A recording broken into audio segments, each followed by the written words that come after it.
हर समय स्थिति के अनुसार, वर्तमान की समाज की स्थिति के अनुसार आपको रणनीति बदलनी पड़ेगी। एक नीति पे आप नहीं चल सकते। अगर चलोगे तो सब खत्म हो जाए। पहले स्थिति क्या होती थी, जैसे इतने बड़े बड़े परिवार घर के गांव में सब होते थे, तो यदि किसी परिवार ने कोई अपराध कर दिया तो समाज में उनका बहिष्कार हो जाता था। मान लो किसी पुरुष ने हत्या कर दी, तो मैंने ये देखा है गांव में, तो वो समाज की मीटिंग होती थी और साहब इसने ये अपराध किया है, इन्होंने हत्या कर दी है, तो उनके पूरे परिवार का मंदिर आना बंद हो जाता था। समाज से हमने समाज बाहर कर दिया। ऐसी मीटिंगें होती थी समाज और जातियों में, और कहते जात बाहर हो गया या समाज से बाहर करके, तो वो लोग जो है ना मंदिर आने में संकोच करते थे। फिर सब अब वो अच्छा, उस समय जब ये निर्णय होते थे उस समय उनको दंड, तुम 1 महीने तक मंदिर नहीं आ सकते। तो वो लोग बहुत लज्जा अनुभव करते थे कि हमने कौन सा बड़ा अपराध, इतना बड़ा अपराध कर दिया। तो सब भयभीत रहते थे कि इस तरह के अपराध नहीं करना है अपन को, नहीं तो समाज से लोग बहिष्कृत कर देंगे, समाज में जोड़ेंगे नहीं। समाज में कोई पंगत हो रही है तो उसमें उनको भोजन के लिए नहीं बुलाते थे।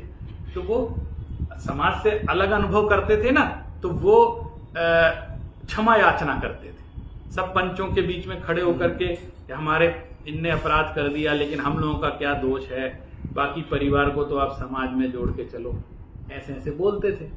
तब तक तो ठीक था, क्योंकि पाप को रोकने के लिए थोड़ा एक समाज में दंड व्यवस्था बनी हुई थी। दंड व्यवस्था इतनी कि सब समाज से बहिष्कृत, ठीक। तो खूब बड़ी समाज थी, 2-4 लोग बहिष्कृत हो जाए तो कोई फर्क नहीं पड़ता था। 2-4 परिवार मंदिर नहीं आए तो कोई मंदिर में भीड़ कम नहीं होती थी। तो और उनको ये हीन भावना रहती थी, तो वो क्षमा याचना करके समाज से जुड़ते थे। अब देख ना, फिर थोड़ा ट्रेंड चेंज हुआ, वो लोग ज्यादा बहिष्कार होने लगा, ज्यादा पाप करने लग गए। तो फिर ऐसा हुआ कि जो बहिष्कृत लोग थे उनकी संख्या ज्यादा हो गई, है ना। उनने अपनी अलग समाज बना ली। बोल तुम मत पूछो, हमें हमारा अलग है। अब वो जो सबका बहिष्कार करते फिर रहे थे, है ना, वो सत्ते में आ गए कि हमने तो इसलिए किया था कि जो है कम से कम लोग भय रहे पाप के प्रति कि पाप ना करें, वो डरने लग गए। तो अब वो सत्ते में आ गए, तो फिर वो समाज ने थोड़ी स्ट्रेटेजी चेंज की। बोले ऐसे तो वो सब इकट्ठे हो गए, तुम्हें समाज से बाहर कर दिया पंचों को, क्योंकि उनकी संख्या बढ़ गई बहिष्कृत लोगों। तो फिर उन्होंने कहा कि अब ऐसे नहीं करो। फिर उन्होंने इस पे दूसरे तरीके अपने